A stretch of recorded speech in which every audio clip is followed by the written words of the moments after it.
I can't emphasize enough how important it is during the close of the report, to make sure that it entails no offer. I know that sounds a little bit counterintuitive, but I want you to think about this.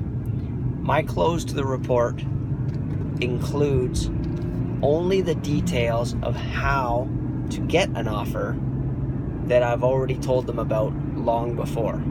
The feeling of it is dramatically different. For anybody who is skeptical, for anybody who is, maybe only partially on board, it really, really is helpful to tell them the end result in advance. So example, when I'm going through a program of care with people, I tell them the price first, then I tell them the frequency per week and things like that.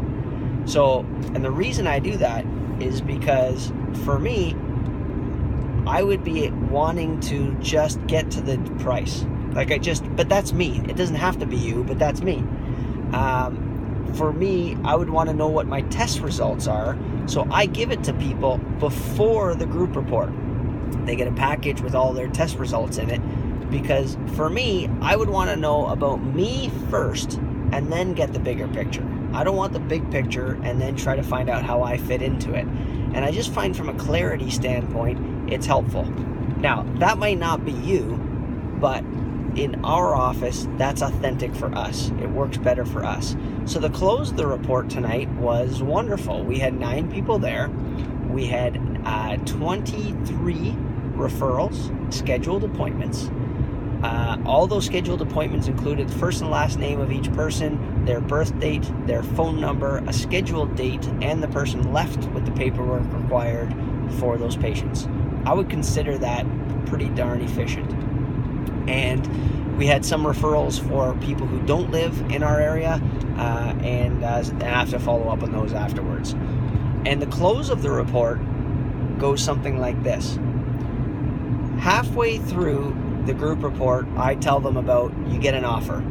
And the offer is to have anybody in your family checked. And I explain, that they have an exam, x-rays, whatever they need, I'll pay for it. It's worth $150, but there's a catch. And the reason I put a catch on it, and I tell them there's a catch, is because if I was sitting there, I would think, what's the catch? So I tell them what the catch is.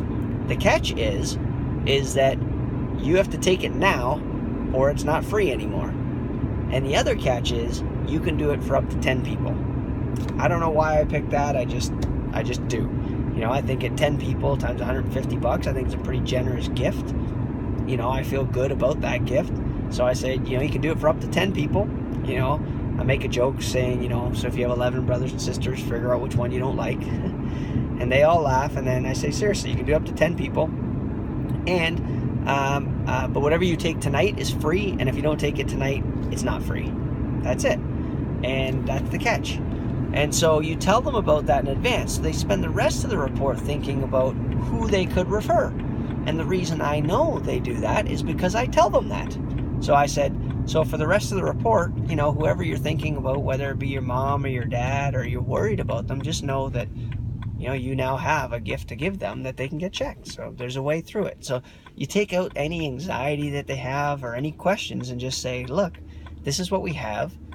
We're going to provide you a solution. And then I'm going to explain to you in great detail why it is that you would have them checked. And I'm not going to explain to you and convince you that I think you should have them checked.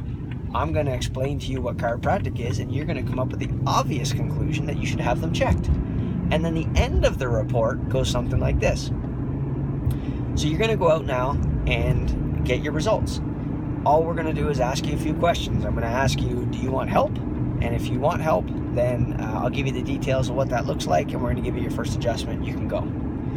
For those that don't get to see their results first with us or talk to the doctor first, go to the front desk and make your family appointments. So the way it works is you'll go out to the front desk. They'll ask you, how many appointments would you like? You tell them 6 or 8 or 10. They'll find adjustment times for all of those people, or examination times for all those people. Please, if you don't know the person's schedule them in advance. Schedule them for 3 weeks from now so you have enough time to talk to them. Again, I want to answer all objections in advance. So they go out and they say, well, I don't know their schedule. So I'm telling them in advance, you're not going to know their schedule, not always. And so in that case, take a time from 3 weeks from now. If it's on the schedule books, they get it for free, and they can move that time to whatever they like. But it has to be done tonight, right? That's the agreement. Okay, and so they go out and they just line up at the front desk, and one at a time, they make all of their appointments, and I go off with the one person I'm doing a one-on-one with, and one person went with Dr. Darren, and as soon as I was done with that person, the CAs were already done doing the family appointments for somebody, so I did their one-on-one and switched the person out, and that's it. It's as simple as that. So when I look at the close of the report should not include the offer. The close of the report should include only details of how to get the offer. Walk to the front desk, talk to Lindsay, tell her how many you want, schedule their appointments, whatever the case is. So I keep getting texts here. I have the perfect dinner waiting for you. Oh, my wife is awesome. I hope, no, I'm not going to say what I hope it is. So now all of a sudden you might notice that by the lights going by, that I'm driving faster to get home. But the idea there is the close should never include the details of an offer, just the details of how to follow through and get the offer. You'll find that your conversions or your referrals go way through the roof when you do it that way. I switched that years ago. Anybody who's copied it has done really very well. And I do it because it's congruent with who I am. So evaluate if it's congruent with who you are, and if it is, play with it a little bit. Try it. And for goodness sake, practice it. Lives are on the line, so practice it before you go into your next report. All right, guys, have an awesome week.